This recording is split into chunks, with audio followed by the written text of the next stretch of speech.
UNRWA is an agency besieged by a funding crisis on the international stage, and here in Gaza by protesting members of its own staff. They're the ones feeling the immediate pain of the budget cuts to the UN agency that helps Palestinians. Nearly 600 annual contract workers will have lost their jobs by year's end. More than 100 longer-term staffers, like Ismail Tallah, have been dismissed or forced to take early retirement. Tallah invites us to his home, where his $1,200 monthly wage supports an extended family of 28 people.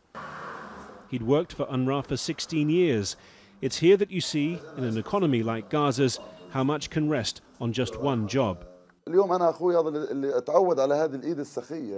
I won't be able to help my brothers, which is going to affect them mentally. Their families depend on me because of the difficulties of life in Gaza. If I knew that this would happen, I never would have joined UNRWA in the first place. UNRWA says it's had to prioritize borrowing money from elsewhere in the organization to ensure that Gaza gets essential services after the US decision to end its $360 million annual contribution. More than half of Gaza's 2 million population are refugees. It's here that the need is particularly acute. It's in places like this, Gaza's Shati refugee camp, where you find the most extreme levels of poverty.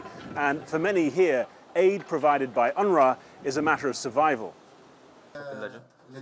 Yusra Issi and her family survive on just 3 to 4 hours electricity every day, a barely adequate water supply, and food aid. Maybe some people have money in their pockets and can survive if they stop the aid.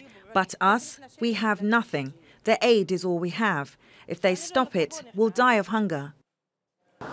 UNRWA reopened its schools last month after urging donor countries to step into the void left by the Trump administration and its efforts to pressure the Palestinian leadership through funding cuts.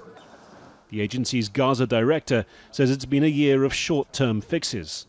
The challenge for us is it's not enough in view of growing numbers of refugees, growing needs, as is evident here in Gaza. We hope that other member states, including from the Gulf countries, will step in not only this year, but will make these longer-term commitments.